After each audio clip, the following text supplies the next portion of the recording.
10-20 പേരുള്ള meetup group. എന്നിട്ട് വന്നതോ നമ്മൾ 3 പേരും. ഇനിയിപ്പോൾ ആരെങ്കിലും വരുന്നുണ്ടാവോ? ഇനിയിപ്പോൾ ആര് വരാനാ? നമുക്ക് എന്തെങ്കിലും ഓർഡർ ചെയ്താലോ? Okay, excuse me. സർപ്രൈസ്!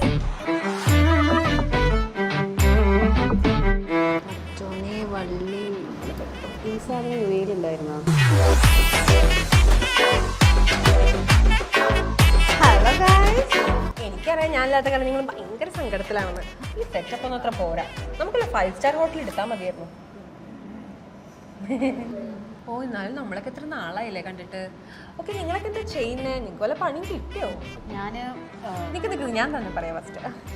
ഞാനൊരു മൾട്ടിനാഷണൽ കമ്പനിയിൽ HR ആയിട്ട് വർക്ക് ചെയ്യാം. യുനോ വൺ തിങ്, എൻ്റെ ഓഫീസിൽ നോക്കി എനിക്ക് ബുർജ് ഖലീഫ കാണാം.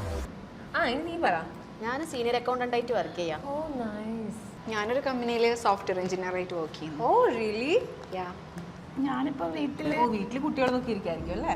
നീ +2 ഒക്കെ പാസ്സായോ? ഓ, അല്ലെങ്കിൽ വീട്ടിലേക്ക് നിനക്ക് തന്നെ +2. നിനക്കിത് ഇഷ്ടമായോ? ഞാനിത് ഇൻസ്റ്റഗ്രാമിൽ നിന്ന് ഹൈ പ്രൈസ് കൊടുത്ത് വാങ്ങിയതാ. ഞാനിപ്പോൾ വരെ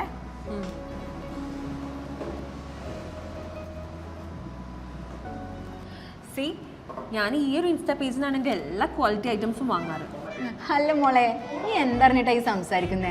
കുറെ നേരമായി അവളൊരു ജാട. അവള് +2 ഒക്കെ എപ്പോഴും ക്ലിയർ ചെയ്തെടുത്തു. പിന്നെ അവള് വീട്ടിൽ ചുമ്മാ ഇരിക്കൊന്നും അല്ല. അൽമനാമ ബിസിനസ് കൺസൾട്ടൻസിന്ന് ഈ ട്രേഡ് ലൈസൻസ് എടുത്തു.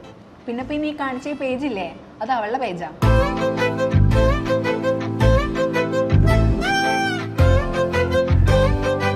അപ്പൊ എനിക്കൊരു ബിസിനസ് തുടങ്ങണമെങ്കിൽ ഞാൻ അൽമനാമി പോയാൽ മതിയാ? പോകേണ്ട ആവശ്യമൊന്നുമില്ല. അവർ ടോൾ ഫ്രീ നമ്പർ തരാം. ഇൻഫർമേഷൻസ് എന്തെങ്കിലും വേണമെങ്കിൽ അവരെ വിളിച്ച് ചോദിച്ചാൽ മതി. അപ്പൊ ഇതിനൊക്കെ ഭയങ്കര പൈസ ആയിട്ടുണ്ടാവില്ലേ? ഒരുപാടൊന്നുമില്ല, ജസ്റ്റ് 1500 dirhams. അത്രേ ഉള്ളൂ? ഓ, നേരെ അങ്ങ് വല്ലാതെ പോയതുപോലെ. ഞാനെന്നാ പോയിട്ട് ബില്ല് അടിച്ചിട്ട് വരാം. ബില്ല് ഓൾറെഡി അടിച്ചു. എന്നാ ഞാനങ്ങോട്ട്. Okay bye.